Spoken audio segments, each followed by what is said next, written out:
What's up everybody, the Blue Fang here, and today I'm finally back with yet another part of What If Naruto Left with Sasuke. You guys completely destroyed the like goal last time, so this time I'm going to change it to 360 likes for the next part. So before I get into the recap, subscribe if you're new, hit the like button and turn on bell notifications. So with no further ado, let's get into the video.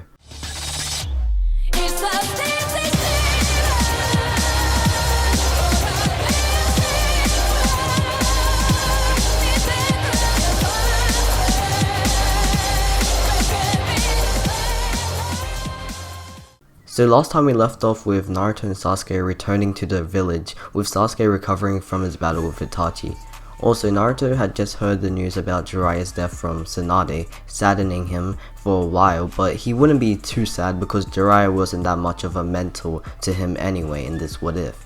So I don't think that Naruto would go to train Sage mode because he wouldn't have enough will to do it, because Jiraiya's death doesn't really motivate him that much like it did in the original. So right now at this moment, Naruto is talking with his old friends, telling them what his real motive was when he went with Sasuke. He explains to them that he went with him so he could make sure he doesn't become evil like Orochimaru and do anything that would affect Konoha's reputation or Sasuke's life. When Kakashi hears this, he calms down, since for a long time he thought Naruto just went out for power and nothing else, but now he realizes that Naruto is still the same as before. Naruto also announces that he will still try to become Hokage and make the village respect him. So we cut a few days later with Sasuke finished up his healing from his fight with Itachi, and Naruto is also alright to go back to doing his shinobi work. But as Kakashi sees the both of them, he tells them that they should do the bell test with him, just to see if they are really capable of being over tuning level. Also, Kakashi just wants to make sure that Sasuke actually did kill Itachi, because that was the report Naruto gave him, and he wants to see how much Sasuke has grown in power over the years. The same goes to Naruto. So as they find a nice spot to do the test, Kakashi's first words are that they shouldn't hold back against him. He wants to see their absolute full power in this test, and also this time there's only one bell. Both Naruto and Sasuke nod their heads, agreeing to Kakashi's words. Sakura also goes over to the spot they're all at and watches as she sees her two teammates once more with a smile. The test eventually starts with Naruto starting off quick with his Uzumaki chains, grabbing for the bells, while Sasuke rushes in with his sword. Kakashi is surprised by the speed of the chains as he dodges them fairly quickly, not getting hit. Sasuke then comes from the shadows and goes for a slash with his sword. As he does hit Kakashi, Kakashi disappears, revealing it was a substitution jutsu. Sasuke forms a grin as he was expecting this, and tells Naruto quietly to lash his chains at the tree behind him. Naruto does that, and when he does, the real Kakashi is wrapped in Naruto's chains by the leg, and swiftly Sasuke comes at Kakashi and grabs the bells away from him straight away. Naruto lets go of Kakashi and grins. Sasuke also forms a small grin as Kakashi gets back on his feet. He's surprised by the great improvement his two students had gone through, but of course he himself held back anyway, and he also knows that Naruto and Sasuke also held back as well, which makes him happy that they're both fully capable shinobis already. Sometime later after the bell test, Sasuke and Kakashi went to train together, with Sasuke wanting to know more techniques and improve his Chidori even more. Another reason he goes to train is because in his fight with Itachi, he heard from him that another Uchiha named Madara is still alive and helped Itachi in the massacre of the Uchiha. So if this evil is still around, Sasuke would need to get strong enough to beat him, because he knows this Madara guy is really strong. Also, this isn't like the training they did in the tuning exams, it's more like a chill sparring session just because they haven't seen each other for a while, and also so Sasuke can apologize to Kakashi for leaving the village. At this time, Naruto goes to visit Jiraiya's grave and talk to him. He goes to thank him for the things that he did for him in the tuning exams part of the story. He remembers the times when he learned the summoning jutsu with Jiraiya, and how he was learning how to get better with his chakra control with him as well. He stays at the grave for a while before eventually leaving to visit Tsunade, who has gotten information on the Akatsuki from the toad Jiraiya went with. When he does get to the Hokage office, Tsunade tells him all the things the toad said to watch out for. She explains to Naruto that the leader of the Akatsuki has a shared vision ability with a group of people who look like him. Also, the abilities that they have are different from each other. Also, in this timeline, the Toad wouldn't have gotten a code put on the back of himself because Jiraiya can't really trust Naruto to uncover the code this time because he hasn't been with him for a long time. But Tsunade has only told the things the Toad saw when fighting Pain, which she announces the information to a lot of shinobi so they can watch out for the leader of the Akatsuki. Kakashi and Sasuke also hear about this information, which makes them train even harder as they have a strong opponent that might cross paths with them sometime. We cut to a day later when Naruto goes back to the grave once again to tell Jiraiya that he must feel nice fighting a strong opponent like that person he heard about. He goes on talking to the grave for a while, and as he does that, the Leaf village is struck in an uproar.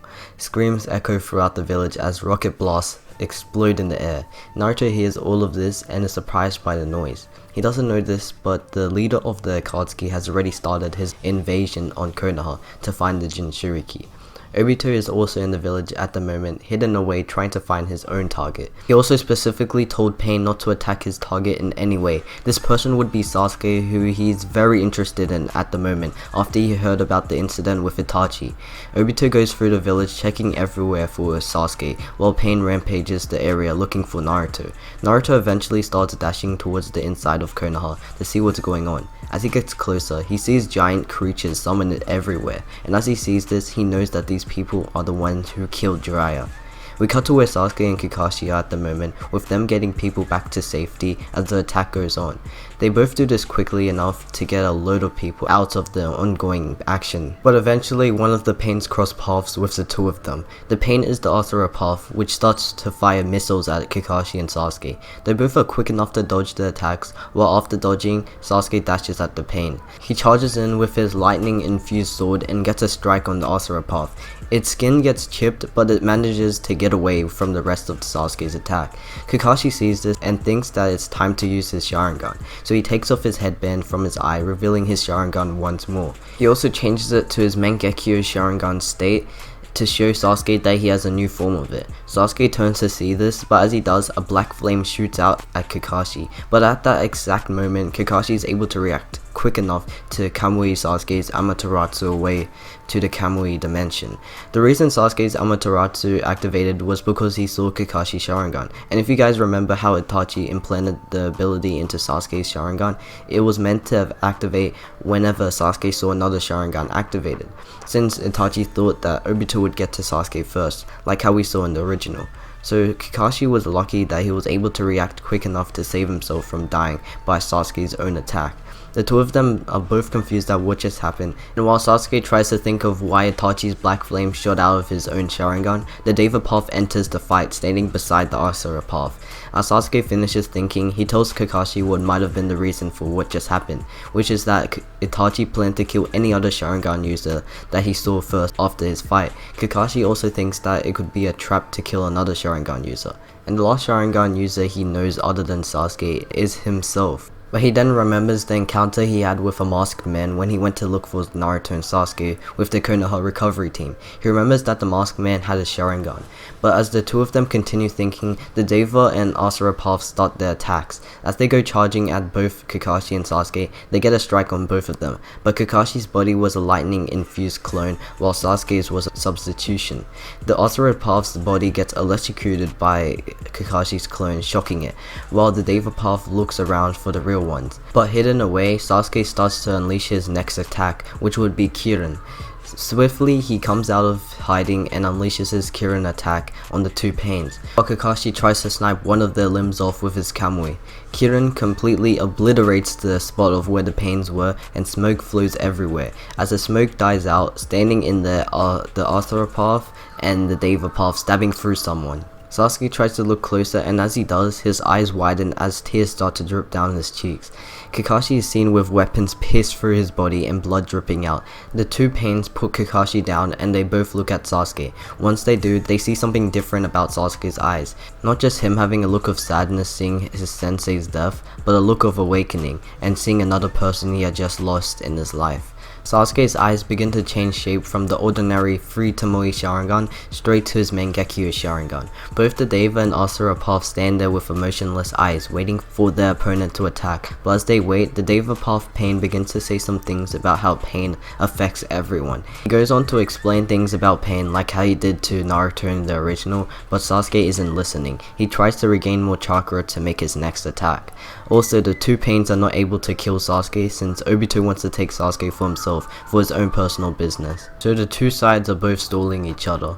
We cut to where Naruto is at the moment as he gets some people out of the debris that keep falling down from some attacks. He eventually meets up with the rest of the Konoha 11 and they explain to him what's going on. Naruto gets serious now and gets himself full on ready. Once everyone else is ready, they all run at the remaining Pains, ready to save the village. And that's where I'm gonna end off the video for today. Hopefully you did enjoy, and if you did, make sure to get this video to 360 likes for the next part. So like always, subscribe if you're new, hit the like button and turn on bell notifications. It's been the Blue Fang, peace.